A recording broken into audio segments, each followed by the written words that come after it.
It's always so hard to get like lighting. Good. Yes. Hello friends, I'm Kim Perley and I am a Perler artist, and I also run an Etsy shop under the name Kim Perley. I make all kinds of crazy Perler designs that I just slap on my walls and decorate my apartment with. I don't really have much planned for this particular video. I just kind of want to show you guys my Perler works that I have on the wall and then my Perler studio. Do a little tour of that. I did have my Perler studio in my living room, which is the room we are currently in right now. And I was like, I do have a second bedroom in my apartment, fortunately. So I was able to kind of like take all my crap and then move it to the bedroom down the hall. So best decision I ever made. But again, I'm Kimberly. I'm a Perler artist. My Etsy shop is Kim Perley. I'll leave it in a link in the description box below if you guys will check out if you want to. I'll leave my TikTok, my threads, and my Instagram in there as well for you guys to check out. I am like, this is a brand new channel because I have another channel called Digital Kai. I don't post on there anymore. I don't really know why. I kind of just left it cold turkey. I have like no makeup on, but I think I look okay enough. I'm at home, it's my off day, so I'm not gonna trip off makeup too much, or maybe I should. You probably won't see me post many long form videos on this particular account because a lot of my videos are just like TikTok formatted in a sense. Like I just do a quick Perler job, I show you guys the final result, and then that's it. But if you guys do want to see more of me, please let me know in the comments below because I love making long form videos, but I'm like, is this channel really even the channel to make like 10-minute long videos?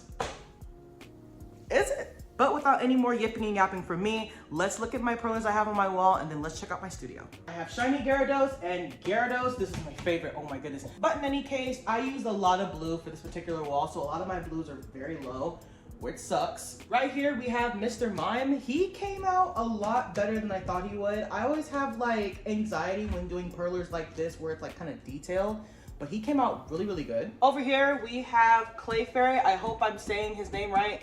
I really do. Here is Eevee, my favorite, the easiest Perler I've ever made. Eevee is the best. And then here is the main Pokemon wall that I've been working on since living in my downstairs apartment. I moved apartments, I think like almost a month ago, and I had to re-put all these guys back up here. I gotta see if I can get all these guys' name right. Okay, so this is Amora. I hope I'm pronouncing their names right. I'm not sure which ones, Plucy and Minun.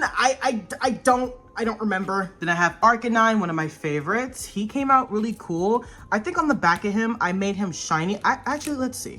It's a little shiny on the back. I'm not sure why I ironed the back of it and not the front. Let's put him back up there. Then I have Charizard. I like how he came out, but some parts I over melted. These are one of my first like Pokemon projects that I did, so a lot of them are like not the best looking. Then I have the Evolution Perler that I am like in love with. This was my first giant piece that I created and I am so proud of it. And there's Ninetales. Look at this one.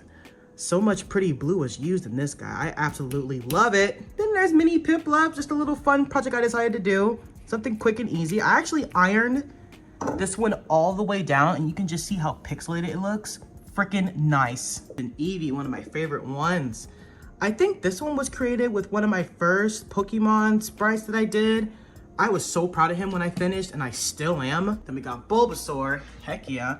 I think he was also one of my first Perlers that I sold on TikTok. Somebody bought one of these guys from me, so I was very, very grateful for that. Then of course we have Jigglypuff, so cute. Then there's Dalcatty.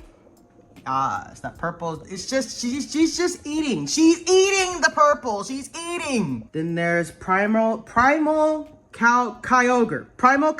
I'm still learning, please. Yeah, this one was a custom design that I did where I uploaded a photo of Kyogre and then I turned it into a pixel art and then created and brought it to life. So very proud of this one. And then a couple of these other characters, I actually forgot their names, so I do apologize for that. But I think this one is a custom design as well. I don't remember Chirobi, I think that's the name of this one. Then I have a giant Piplup that I thought I made a custom for, but I was searching through Pinterest even more and I found that somebody already made a pixel art for this guy, so still proud of it, but yeah. Ah, there's Dragonite. I freaking love this guy. He is my favorite, though I don't like the color choices that I used for his skin, especially for his shading. It's more of a neon color. I do want to remake this guy. I made a TikTok saying that I wanted to recreate Dragonite and then probably take this one and sell it or something, but I haven't gotten around to it, but yeah. Of course, the generic Pikachu perler. I didn't want to highlight Pikachu too much on this perler wall, mainly because who doesn't know who Pikachu is, right? Then there's Ponyta. Very nice. I love what I did with like the red. I wish the pixel art that I found was more like fiery as opposed to just like yellow and red. Maybe I could have like improvised, but at the time I was still very new, so I just kind of just followed what it said. Then there's Gengar, one of my favorites as well. I'm skipping some of these guys mainly because I don't know their names. I don't know their names, so I do apologize for that. But Gengar is one of my favorites that I did on a TikTok live stream. I even did like a reveal video for him. I was very, very proud and happy to do him on live. That sounded very weird. Then of course there's Togepi, so cute and small. Also one of my first to sell on TikTok shop. Very grateful. Then there's Charmander. Look at this guy. He came out so freaking good. Then there's my favorite Vaporeon perler, another one of my bigger projects that I created when I first started. When I first initially ironed him, he actually broke in half. This is my first time doing a project that was so vertically long. And when I did the tape for him, I didn't overlap the tape as well as I was supposed to. And you could probably see it. You could actually see the line where he kind of like broke in half, but I managed to fuse them together and he's been great ever since. But that's pretty much it for the Pokemon wall. I am very, very proud of this wall. I'm still working on it. I do have a lot more perlers to fill up for this wall for sure, and then kind of put some more down here. But other than that, that's the progress for that. Now, if you come down the hallway past the Pokemon Perler wall, you'll see our Nintendo Perler door. I kind of wanted to give Nintendo a special area in our house and not just kind of spread thin. But I do plan on taking those other Perlers that I showed you guys earlier, the Nintendo ones, and putting them on this door. And if you were to open this door, it takes you right to my Perler studio. Here is where all the magic happens. I even have like a paper pixel wall over there in that little area behind the lamp. I have Patrick up there. He's just chilling with us. He is my latest piece that I did. I have all my beads just chilling up here with me, just stacked very neatly. These beads right here, I don't really use. They're kind of just there for decoration or like for emergencies. There's a lot of different brands in these bins, so I don't like to mix brands, but if I ever come down to a time where I need a color and a different brand has it, I will use them. This here is the thing that makes it all come together. Literally. This is the Cricut iron that I got from Amazon. I believe it cost me $120 to get. They have a bigger one too that I saw at Joann's that I do plan on getting in the future for bigger projects. It's perfect. It's in great condition. I've had it for, I think, 8 months now, and it's still in good use. I love it so much. But yeah, this is the desk that I use for my Perler studio. Fun fact, this desk is actually our dining table. I wanted to buy a bigger table, but of course I couldn't afford to get a bigger table. So I asked my boyfriend if it was okay if I can use the dining table for my work. He was cool with it. So this is the table I use for large projects, which is so nice. It's glass. It is so... But I think this desk is $100 on Amazon. I'm not entirely sure.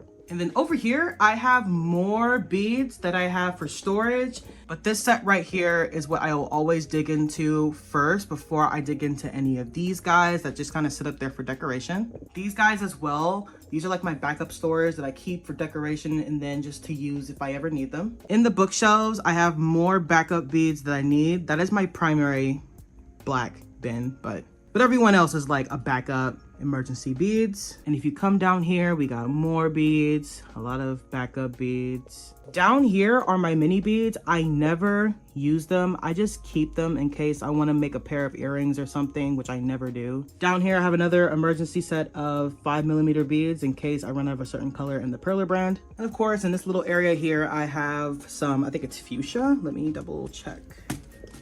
Yep, I got some fuchsia here, and I have some dark green as an emergency storage. And I kind of just put them right here just to add some color and pop to my studio. And yeah, your emergency beads. Over here, I have beads for candy necklaces. I don't really make candy necklaces, mainly because they're too time consuming. I'd rather just make perlers and then slap them on the wall. But if I ever want to make any candy necklaces or if someone buys one from me, here's what I use. And yeah, I believe these beads, if I move my Storm Ready out the way, I believe I got these beads from Target. Yeah, definitely from Target, from the beading and craft section. Highly recommend. But yeah, they're perfect beads for like candy necklaces or for those who aren't really into making candies but do want some pony beads to work with. these are a good start. They're nice and big and colorful, and yeah. And lastly, I have my rainbow card organizer. I kind of just slapped a bunch of storage supplies in here. I got some pink beads in there. They're kind of hard to open since it is kind of stuffed. And then I have some packing supplies, packaging stuff that I use for orders when people order from TikTok. I like to keep that nice and closed, even though it's very hard to open. And just more storage stuff, more beads that I don't even think about. More storage, beads, and then some more storage containers for more beads to come. But yeah, this is my favorite part of the house. I do plan on putting a lot of like rainbowy, colorful perlers along this wall to give me some inspiration. I'm very, very proud of the money that I invested into this hobby that I'm turning into a business. And I'm hoping that I can put some color into people's lives and really just have some fun with this. So that is pretty much it for my whole Perler studio tour. I'm very, very proud of this. I do plan on putting a lot more things on this wall.